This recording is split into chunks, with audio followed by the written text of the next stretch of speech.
ఏపీలో 16వ ఆర్థిక సంఘం సభ్యుల పర్యటన కొనసాగుతుంది. విజయవాడ నుంచి తిరుపతికి ఫైనాన్స్ కమిషన్ టీం చేరుకుంది.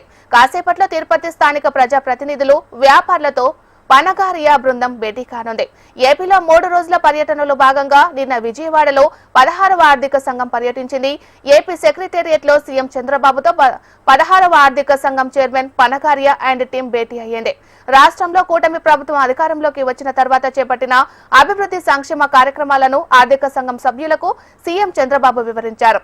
రాష్ట్ర ఆర్థిక పరిస్థితులపై ఆయన పవర్ పాయింట్ ప్రజెంటేషన్ ఇచ్చారు. అనంతరం కేంద్రం నుంచి రావాల్సిన నిధులు, అందాల్సిన సాయంతో పాటు పలు కీలక అంశాలపై ఫైనాన్స్ కమిషన్ టీంతో సీఎం చంద్రబాబు చర్చలు జరిపారు. ఇక ఇవాళ అమరావతి నుంచి తిరుపతికి చేరుకున్న ఫైనాన్స్ కమిషన్ టీం అక్కడ స్థానిక ప్రజా ప్రతినిధులతో పాటు వ్యాపారులతో భేటీ కానుంది.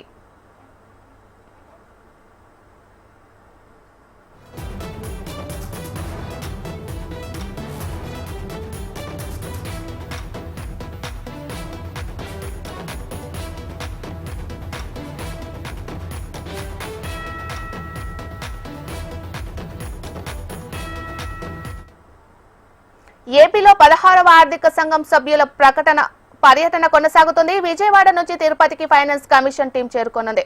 మరి ఇదే అంశానికి సంబంధించి మరింత సమాచారాన్ని మా ప్రతినిధి హరికిషన్ లైవ్ లో అందిస్తారు. హరికిషన్,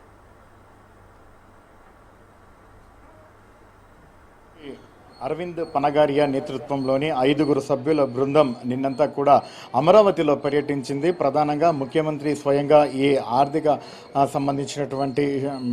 ఆర్థిక శాఖ సంబంధించినటువంటి మంత్రితో పాటు అలాగే అక్కడ ఉన్నటువంటి అధికారులందరూ కూడా హాజరైన స్వయంగా ముఖ్యమంత్రి ఈ ఫైనాన్స్ కమిషన్కి పవర్ పాయింట్ ప్రజెంటేషన్ అయితే ఇవ్వడం జరిగింది. ప్రస్తుతం రాష్ట్రం ఏ పరిస్థితిలో ఉంది, ఆర్థిక లోటు ఏ రకంగా ఉంది, ఎటువంటి ఇబ్బందులు ఎదుర్కొంటున్నాం, ప్రధానంగా కేంద్రం నుంచి తమకు ఎటువంటి నిధులు రావాలి, సో ఎటువంటి సౌకర్యాలు కావాలి అన్న దానిపైన కూడా పూర్తిగా ఆ పవర్ పాయింట్ ప్రజెంటేషన్ కూడా ఇవ్వడం జరిగింది. అనంతరం కూడా ఫైనాన్స్ కమిషన్ బృందం మీడియాతో కూడా ఇంటరాక్ట్ అయింది. అయితే తాము ముఖ్యమంత్రి చంద్రబాబుతో పాటు స్థానికంగా ఉన్నటువంటి ఎవరైతే ఆర్థిక శాఖ మంత్రి అలాగే కొందరు అధికారులకు సంబంధించినటువంటి పూర్తి ఫీడ్బ్యాక్ అయితే తీసుకున్నాము. తాము ఈ నివేదికనంతా కూడా కేంద్ర ప్రభుత్వానికి సమర్పిస్తాము, కానీ బలంగా అయితే రాష్ట్రానికి రావాల్సినటువంటి వాటి గురించి పూర్తిగా అయితే తాము సిఫార్సు చేస్తామని చెప్పారు. కానీ తాము చెప్పినట్లుగా కూడా ఆ కేంద్రం విడుదల చేస్తుంది అనుకోవటం పొరపాటే. కానీ ఒకవేళ ఏపీకి సంబంధించి అంటే అమరావతికి సంబంధించి ఎక్కువ నిధులు కేటాయించి ఎక్కువ నిధులు విడుదల చేస్తే మిగిలిన రాష్ట్రాలు కూడా వీటితో పోటీ పడేటటువంటి అవకాశం ఉంటుంది. కాబట్టి కేంద్రం దృష్టిలో అన్ని రాష్ట్రాలన్నీ సమానంగా చూస్తుంది. కాబట్టి ఖచ్చితంగా వీలైనంత ఎక్కువగా ఏపీకి నిధులు వచ్చేటటువంటి అవకాశం మీద తాము ఎటువంటి సిఫార్సులు అయితే చేయము, అదంతా కూడా కేంద్రం మీద ఆధారపడి ఉంటుందని మాత్రం స్పష్టం చేశారు. మరోవైపు విభజన చట్టంలో ఎటువంటి అంశాలు ఉన్నాయి, వాటికి సంబంధించి ఆంధ్రప్రదేశ్కు రావాల్సిన పూర్తిగా వాటన్నిటిని కూడా సాధించుకునే ప్రయత్నంలో భాగంగా ముఖ్యమంత్రి స్వయంగా ఈ కమిషన్ బృందానికి పవర్ పాయింట్ ప్రజెంటేషన్ ఇవ్వడం అయితేనేమి, వారితో ఎక్కువసేపు గడపడం అయితే ఇవన్నీ కూడా చేశారు. వాటన్నిటిని కూడా పూర్తిగా పరిగణలోకి తీసుకున్నారు. తాము కేంద్ర ప్రభుత్వానికి మాత్రం ఇక్కడ సంబంధించినటువంటి పూర్తి వివరాలు అయితే అందజేస్తామని చెప్పడం జరిగింది. అయితే నిన్న పర్యటన అమరావతిలో ముగించుకొని ఈరోజు ఉదయం తిరుపతికి వెళ్ళడం జరిగింది. ఈ 16th ఫైనాన్స్ కమిషన్కి సంబంధించి తిరుపతిలో స్ట్రీట్ వెండర్స్తో పాటు అలాగే అక్కడ ఉన్నటువంటి లోకల్ పీపుల్తో కూడా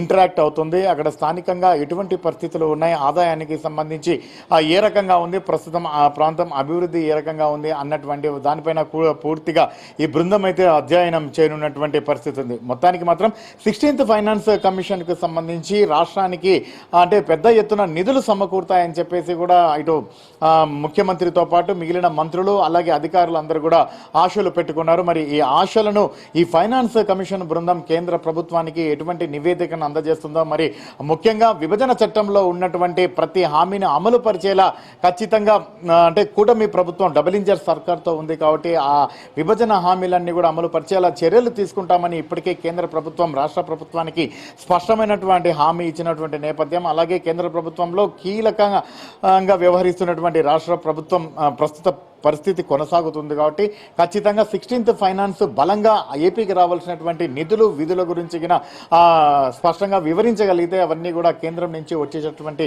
అవకాశం ఉంది అని చెప్పేసి కూడా తెలుస్తోంది. మరి ఫైనాన్స్ కమిషన్ ఎటువంటి నివేదికను ఇటు కేంద్ర ప్రభుత్వానికి అందిస్తుందో మాత్రం అందరూ ఆశగా ఎదురు చూస్తున్నటువంటి పరిస్థితి అయితే ఉంది.